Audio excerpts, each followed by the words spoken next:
So for the last 80 years, guys, only 3 people made it to Japan safely. So far in America right now, there are just over 200 North Korean defectors like myself have made it to this journey. What a fortune that I'm living in. I never have to worry about freedom. I never have to worry about escape like this. The journey that is even harder than going to a different planet.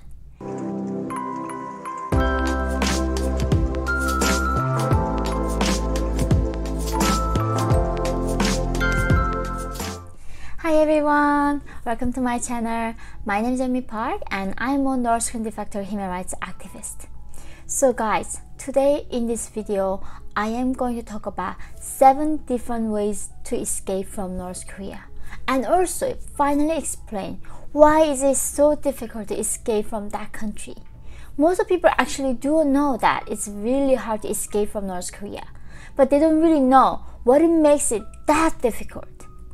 Actually, now I've been living in America for several years and seeing that NASA sends their rockets to the space, going to the moon, going to the Mars, and it really makes me feel like, oh my god, even in a way, going to a different planet is a lot easier than escaping from North Korea. How so, right? How so is that? And in this video, I'm going to finally solve that mystery for you and really help you to understand what are the journeys that North Koreans are taking to be free. However, I'm going to let you know that these 7 methods that I'm going to describe today in this video is already known to the North Korean regime. So I'm not informing them anything new information. This is a public knowledge, but I'm going to really, as somebody who took these journeys and who escaped, who made it, I'm going to really talk about, what makes it so difficult. So number 1 way that you can escape from North Korea is through DMZ.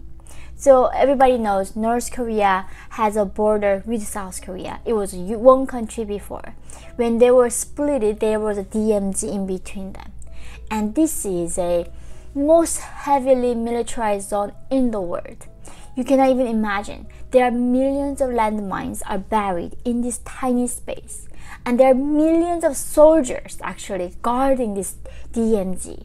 So in this between this North Korean and South Korean border right now, there's a shoot to kill order. Anybody who sees crossing that DMZ, they have a right to shoot them and kill them.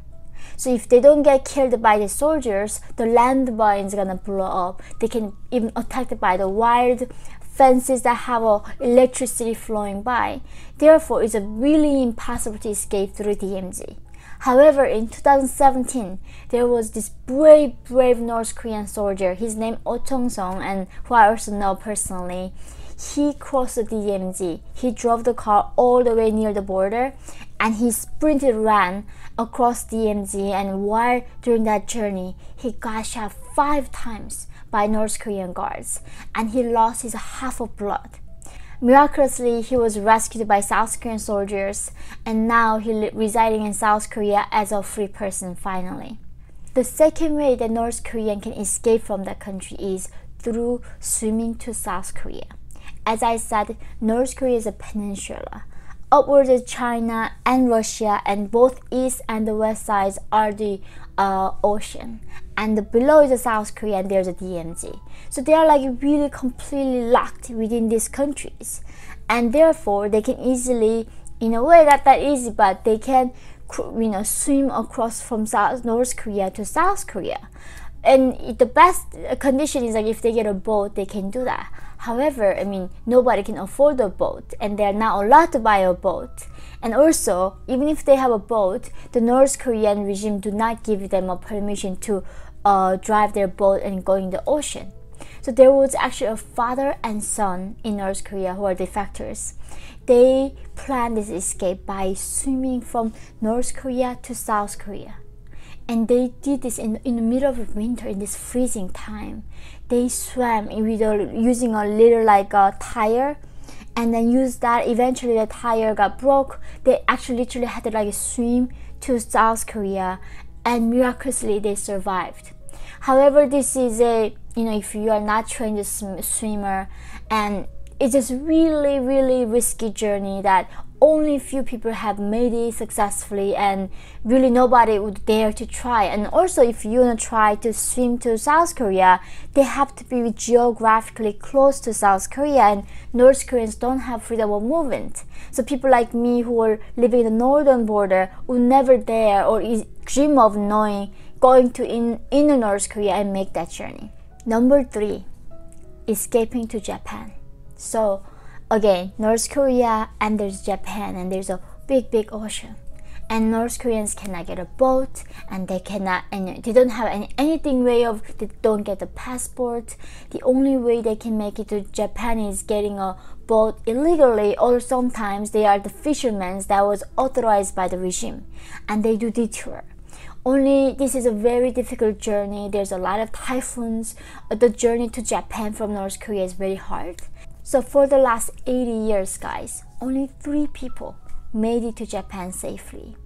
And that's how it shows how difficult it is. It's in a way harder than finding the new land. When the Columbus arrived in the 15th century, they went around and looking for the new land. But coming from North Korea is even harder than compared to 15th century. That's how the chances of making it out of North Korea alive is dramatically low. Number 4, escape to Russia. So Russia actually has 17 kilometers long border with North Korea in the northern part. And there's a Siberia, there's a Baekdu Mountain. In the 17 kilometers border, there's a very heavily guarded border with the Russia side and North Korean side. And as you guys all know that, Stalin designed North Korea. Russia is an ally of the North Korean regime. Therefore, when the North Korean defectors escape to Russia, they actually have this called deportation policy. They do not accept North Koreans as refugees. They catch them and deport them back to North Korea, where the North Koreans are facing unimaginable punishment. Therefore, really even going through all the mountains, hiking and going to Russia, the chance of getting caught by the guard is so high. Most of the defectors don't make it. However, if somebody do cross that border and then they have to walk to Vladivostok avoiding Russian police, then they can jump into South Korean consulate. However, it's not known path, and we don't really know how many people actually ever made through that journey. But it's theoretically possible, but just that border is so guarded by Russia that no defector can escape them and successfully hide and make their journey to Vladivostok to South Korean consulate. So Russian option is very limited to North Koreans, and most of them do not choose that path. Now number 5 is finally escape to China. This is another journey also I took myself with my mother. China is the most common route that North Koreans choose because the border between North Korea and China is really long, wide, and there's only one river that is sometimes really narrow. So during the summer and the winter month are the highest escape season. The winter is also because that's the time when the river are frozen. They can just run across the river, and in the summer the water is not as cold and as strong, so they can swim across to China. However, when they arrive in China, that's where real nightmare begins for the North Koreans. Because China is also the ally of North Korean regime, they have this policy, the deportation policy. And they catch North Korean defectors and send them back to North Korean concentration camps. It's like sending Jewish people to the Holocaust, the Auschwitz. Therefore, China is not safe for North Koreans. In China, that's where North Koreans usually find a way to get out. And that is actually the route that I took, number 6, going to Mongolia. Mongolia has a good relationship, actually interestingly enough, good relationship with South Korea and North Korea. So if you get lucky, and if you beg, like when I was escaped to Mongolia, initially the guards were trying to send me back to China and send us to back North Korea. However, we had these razors and poisons with us and threatened to kill ourselves. And they took sympathy and they were sending us to South Korea. A lot of defectors were also sent back. However, if you get lucky and if you meet a good soldier, there is a high chance of them helping these defectors going to South Korea. The last journey is got to be now Thailand. This is a route that my sister took. the dangerous part of Thailand is really far. So North Koreans usually go to China and then they have to go to Thailand. But there is no direct border from Thailand to China. They have to go through Vietnam, Laos, or Myanmar. And all these countries are former communist countries that support North Korean regime. Therefore, in between from China to Laos, if people get caught, they also send back North Korea. So this arduous journey is like North Korean defectors have no passport, no ID documents, they cannot use public transportation. A lot of times they climb this like jungle, they climb these mountains and going across Mekong River at nighttime and get eaten by the crocodiles, get hurt, get injured. And after they go into many 6,000 miles of journey, if they arrive in Thailand successfully, and their job is going to find the South Korean consulate in Bangkok. Once they find South Korean consulate, they can go and then South Korea or the United States and Canada or UK, many countries that are accepting North Koreans. So far in America right now, there are just over 200 North Korean defectors like myself have made it to this journey. Not that many defectors actually have made it out because of these dangers that involved. Even though North Korea has many countries around, it's not in the middle of desert. However, those countries are so hard to get to, and the North Korean regime made it very impossible to escape. Because now the North Korean regime put the wire fences around the entire country. It's sealed its borders now. The whole country became a concentration camp. So in the recent years, because of these reasons, that we do not see any more defectors are coming out of North Korea.